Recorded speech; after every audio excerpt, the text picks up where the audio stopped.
The Warriors have been seriously pursuing Kevin Durant over the last week. You don't want to go back to a place where you won 2 championships and you had some success. There has to be a reason why he doesn't want to go back there, because we've seen how it worked. We've seen he had success. I don't know, with these talks, I don't know if KD can go back to Phoenix knowing that he was discussed out there. One thing is clear around the league right now, and that's Kevin Durant does not want to go back to the Warriors in any trade.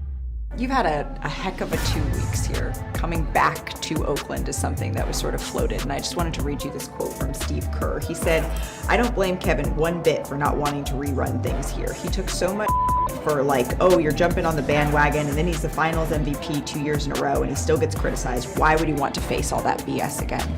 What do you think of that? People talk crazy about me all the time, you know? Like, that's not the reason why I didn't want to come back. I just didn't want to get traded midway through the season. And it was nothing against my time with the Warriors, or I heard because I don't like Draymond. At the end of the day, I just didn't want to move, and I wanted to see it through with my team in Phoenix and see what we could do the rest of the season. So I'm glad I'm still there. How does the second half of the season shape your outlook for even beyond this year? Moving mid-season is one thing. Moving in the summer is maybe something else. You got to ask front office about that.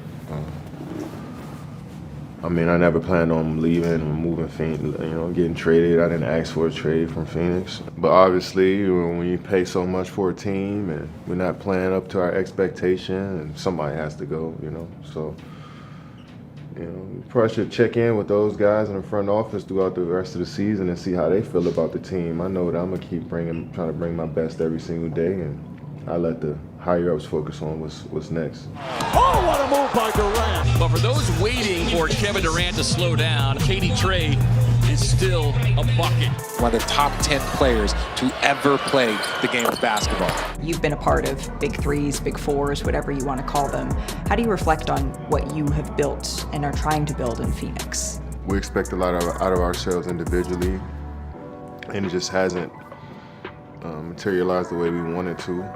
It was disappointing to see us play this way, and our fans and people who are watching the game want more from us, but we can't think about that. We got to think about the day ahead of us and trying to get better and figure out how we're going to win the next game and go on from there. You're in year 17. Somehow the time has gone by that fast. Do you think about how much longer you want to do this, that you want to play? Yeah, I think about it all the time. I mean, we're in a young man's game, and I hear about my age every day, but I'm still having fun preparing for games, preparing for practices, and being a teammate, being a coach who I still enjoy all that stuff. So I don't see an end right now, but it could happen, it could not, but I'm just locked in on the next day. Anything about the legacy you want to leave on the game? When people say Kevin Durant, you're one of the greats. What do you want people to say? I just want you to respect the game. I want you to have fun watching my game, because if you pull up footage, 20 years from now, I want you to really enjoy those 3 or 4 minutes you watching me play. And hopefully when they look at me, they can see that somebody who has a growth mindset, who's been expanding his game since day one. Some people want to be looked at as a worker, to be honest. Somebody that's going to come in here and do what's required to help the team. Everything else after that is just icing on top. Man, I love KD. He is a hooper's hooper. UD, what is your biggest takeaway from that conversation? He out of there. He out of there when the summertime come. I mean, anytime you start referring to the front office as them and the higher ups and the guys upstairs, then that means there's a disconnect, because it's usually we and us. So if you're not using those words, then we in the locker room understands what that means. You have separated yourself from the front office. And if you separate yourself from the front office, eventually they're going to separate you from the locker room. So we understand where this is going. I got to agree with Perk. I was a little bit hesitant, but this has been a failed project. This just has not worked out for the front office. This hasn't worked out for KD. He's not happy. I'm sure Book's not happy. This has not worked out for anybody. Nobody is happy with this situation right now. And understanding KD and where he's at right now, I say this all the time. If your best player is your hardest worker, then you got something to work with. KD is your best player, and he's your hardest worker. But he is not the leader some of us might want him to be. But that's okay. That's splitting hairs, because you got other guys in the locker room who can take that leadership role. So I'm not putting all that leadership on KD. Other guys can definitely take that role. Like you said, Chiney, He is your favorite hooper's favorite hooper. KD gonna show up and play. He gonna bring it through hell or hot water. You're gonna get the best version of KD if he can come out there and play for you. So he's gonna take care of that. I'm with KD on this one, man. We can't put all this one on him. You're basically saying he's like compartmentalizing his emotions. He's going to go out there and do his job. But Perk, he said in this interview that he wants his legacy to be as a worker. Is that the legacy you will remember KD for? Oh, absolutely. I mean, again, if we had to point at a player that says, you know, when it comes down to the saying of let the results speak for themselves, that's Kevin Durant from an individual standpoint. No one is going to ever question Kevin Durant work ethic. To me, he's the greatest scorer to ever touch the damn basketball. He's efficient. He has zero flaws offensively when it comes to putting the ball in the basket. He has the mid-range game. He has a post game. He has the 1-2 dribble hezzy pull-up from the tray ball. Whatever you want, he got, and he does it at an efficient level. Here's the thing about KD, right?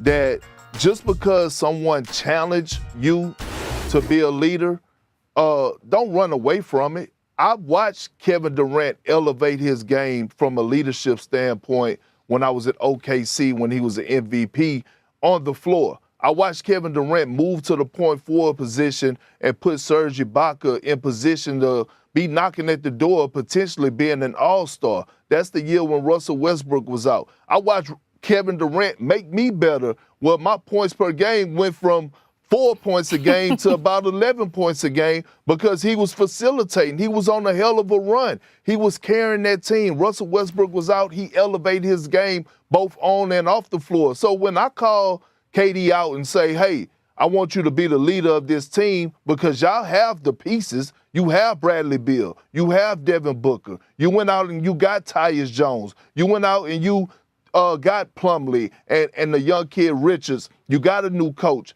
Can you elevate in the area where you could get this team to respond where not only your individual production is out there, but the team production results in wins? And that's the only thing. But Kevin Durant will be known as, you know, one of the greatest scorers, in my eyes, the greatest scorer to ever touch the damn basketball.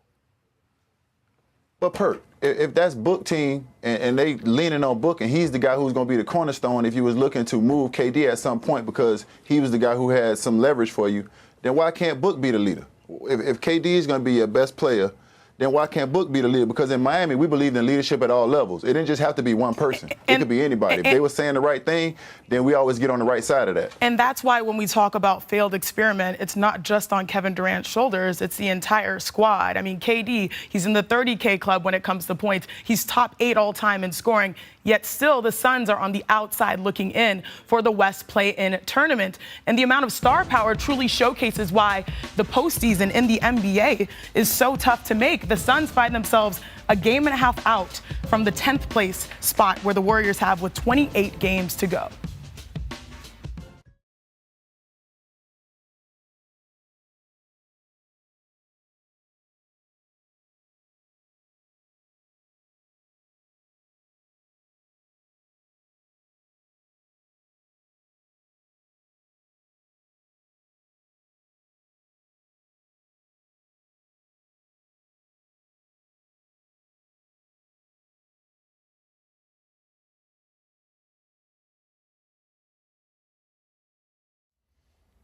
How's it going, everybody? Villa Sports Network here. Just want to thank you guys for your support on the channel. Thank you guys for watching the video. Hope you all enjoyed it.